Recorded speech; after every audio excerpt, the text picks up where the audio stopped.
some hot tea with I lime. had a cup this morning. Yeah.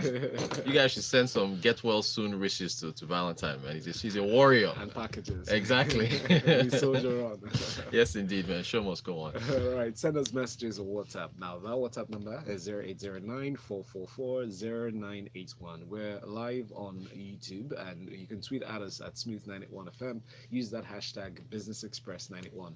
All right, thank you, sir. So stock exchange continues to fall yesterday, 0.15% down, 29,772 points is where we closed. 13.1 trillion naira market cap. Forte Oil was our top gainer. We're actually going to be talking about them.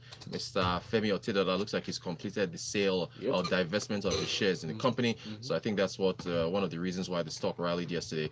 So Forte Oil, top gainer yesterday, up by 10%, 34 naira 65 covers where it closed. Presco and Prestige Assurance were our top losers yesterday, both down by 9.09%. Do want to give a quick shout out to Delia. She works with PwC. She's a frequent listener to the program. I was very humbled when I met her yesterday at PwC's launch of their experience center. It's a very, very techy ecosystem that they've launched for their clients. We'll get more into it tomorrow for Tech Friday. We're describing about, Governor Sanwo-Olu was there, Jim Ovia was there, Uzoma Dozier was there. I actually got to interview him, Valentine. Oh, that's nice. He was just sitting there when I walked in. I was like, I just went to me. I was nervous. So I was like, sir, good morning, sir. I'm with Smooth FM. Also coming here. In fact, I was there on behalf of Nairametrics. So shout out to Nairametrics as well for allowing me to get there. And he was very gracious, So I had a quick 5-minute interview. It's on the Nairametrics website. I was asking him a bunch of things. So shout out to Delia, PwC, and Usama Dozie, everybody else out there. Let's get into our stories. First of all, President Buhari received a delegation from the Manufacturers Association of Nigeria yesterday in Abuja, and he gave an update as to why Nigeria has not signed the African Continental Free Trade Agreement.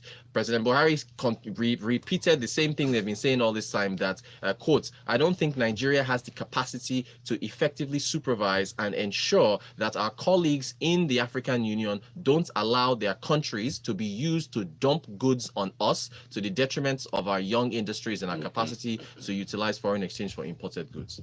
Okay. Wow. The problem is this, Val. Our borders are already porous as they are. We know that rice is still being smuggled into imported rice is still coming into the country. Oil, palm, we've discussed Presco Okomo's results in the past. We've talked about Dangote sugar, smuggled sugar coming in.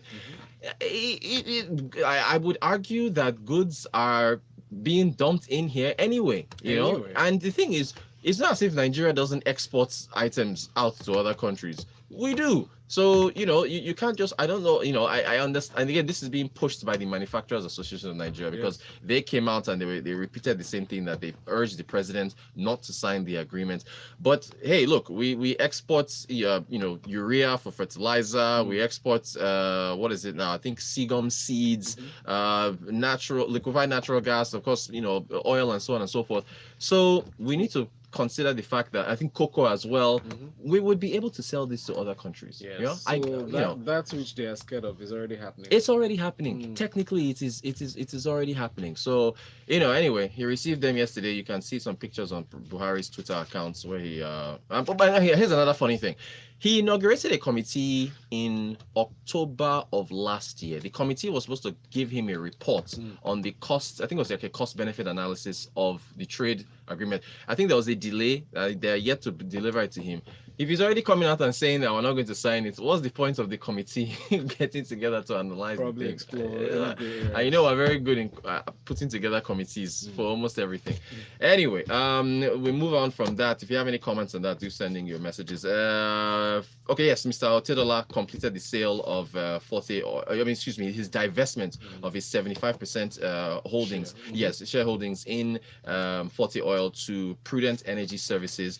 He made where's the amount of money he made off this sale? Let me, we'll disclose everything to our listeners. Yes. Let's see now. It was a total of 982 million ordinary shares. Of course, par value 50 kobo, but we understand that they were divested at 66 naira per share for a total value of 64.8 billion naira. Wow. Nice. Eh? Nice. I could go buy an island or something like that. I could nice retirement money. nice chunk of change. Of course. Sorry, repeat that amount again. Oh, 64.8 billion naira. Yeah. Nice. And that's at a premium of, I think the share price closed at what, 32 naira yesterday. So it's over 100% premium on what it closed at yesterday. So yeah, that's what you get did when I you talk mention we're friends? Mr. Your I'm gonna pull up a picture and post on Instagram this morning. Please post that thing. So you all understand the connection I have with Otega. But I mean, he's not using money for the man is not retiring yet. Of course, he's focusing complete on power. Yes, the Geregu power plant, of course, it's been a consistently good performer in Forte Oil's financials. So he's focused fully on power, and that's where he's going to be looking at, in the power industry. So that's where he's going, and we talked about this. I think this story broke not late last year that he was getting ready to sell and so on. So good for him. That's what happens when you're the majority shareholder, and that keeps him in the billionaires brackets. And hey, look, power. We know we need power in the country. It's of course there's liquidity issues as far as the value chain is concerned, but for him, it's a good move. If you have, which again tells you that this sector is very capital intensive. You need money to play in the energy sector. Exactly, and if you can solve anybody that comes up with anything that's akin to a solution, major solution in the power, to address the power problem in Nigeria, will make a killing. Exactly. A major killing. So good for him. All right, let me go to this question that Darlington sent in yesterday. Remember, we're talking about Dangote Cement's annual general meeting, the 16 naira dividend, but Darlington's question was with regards to Dangote Sugar. That was the question. I said, okay, he was at the AGM at Echo Hotel. He was impressed about the orderly manner of the shareholders. And then he now said, however, there was an item in the notes for the account on their income statement, depreciation on cost of sales, which he said he couldn't reconcile. So Darlington, do those two names sound similar? Darlington and Valentine. Or maybe just the end. I've had some people. Right. All right. So Darlington, I don't know if I answer your question, let me know. But so I went to take a look. If you're looking at their income statement here, their cost of sales, for the group Dangote Sugar was 153 billion naira in 2017. It dropped by 28% to 110 billion. As you mentioned in the notes to the account, you go into the notes and they give you a further breakdown. So raw materials are 78 billion, direct labor cost 4.5 billion, direct overhead 16.5, and then depreciation was 4.9 billion. Now I'm not sure what it is that you couldn't reconcile, but essentially you can pass depreciation through your cost of goods sold, or I believe through expenses, but you will pass it through cost of goods sold if the asset, right, that is directly involved in your production of industry, if depreciation on that asset, if the asset which is involved in direct if the if the assets which is involved in the production of your inventory, if that particular asset, your depreciation is coming from there, you'll pass it through that particular asset. So for example, whatever they use in refining their sugar, if it's usually machinery, what's that particular machine that is used in refining sugar, because you import your raw sugar, you have to go through a number of processes, before you now sell it, it's refined, and then you now sell it to manufacturers and so on, which now sell it to end users. That particular amount, whatever amount you bought that machine for, you have its useful life of maybe 5, 6, 7, 8, 9, 10 years. You depreciate it every single year. That cost, you pass it through your cost of goods sold, because the machine is directly involved. It goes through right, exactly. So that's I think is the reason for that item. If I answered your question, let me know, Darlington. If not, send another message. Little accounting 101 there. Yinka is being mischievous. Yinka says, Val, asking Rotus to repeat that amount again. That's 64 billion naira again. Anyway, guy, hope you know you're just getting better. Don't go and relapse again at the sound of the figure.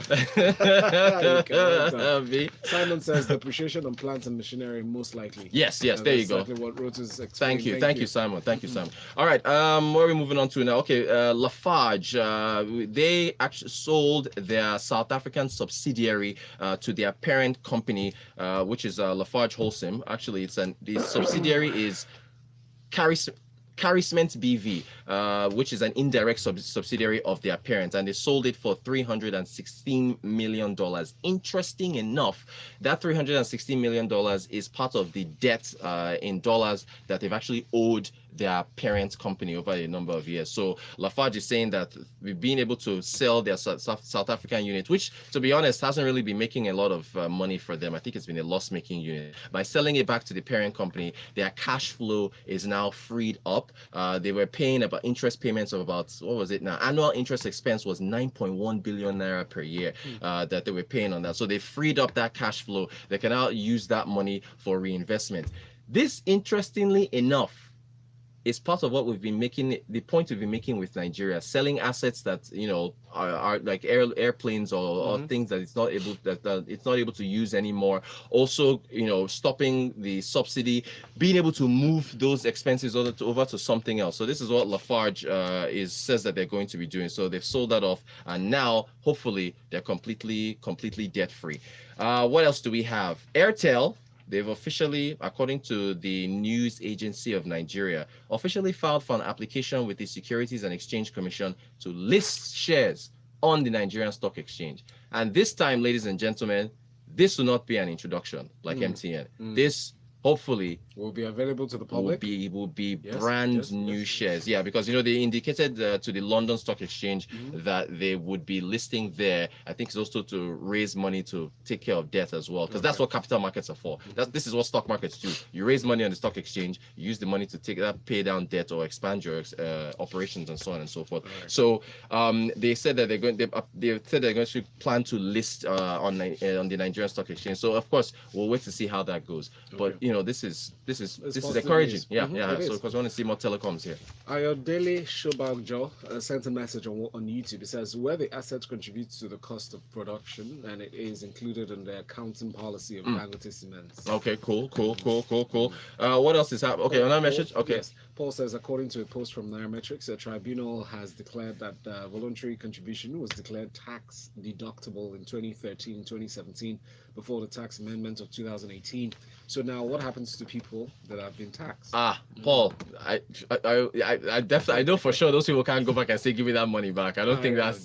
We talked about this yesterday as far as that tribunal case. So I don't think that can happen. Yeah. Rainmaker says, Rotus, I read in the UK Reuters that investors in Germany bonds as QE are now paying government 0.3%. The bond slides to the negative margin. Same situation in some top economies in the European Union. I heard it's the Draghi, that's ECB president's effect. You may need to look it up and help us break it down as you always do. Cheers. P.S. Where can I send links to you? Right. You can, Rotan Quotes. R-O. So he's not active on Twitter. Remake, how will you not be active on Twitter? Okay, fine. Then send them here on WhatsApp. You can send links on WhatsApp. Yeah. But yeah, okay. How much time do we have, Valentine? No time actually. We're out of time. Okay, fine.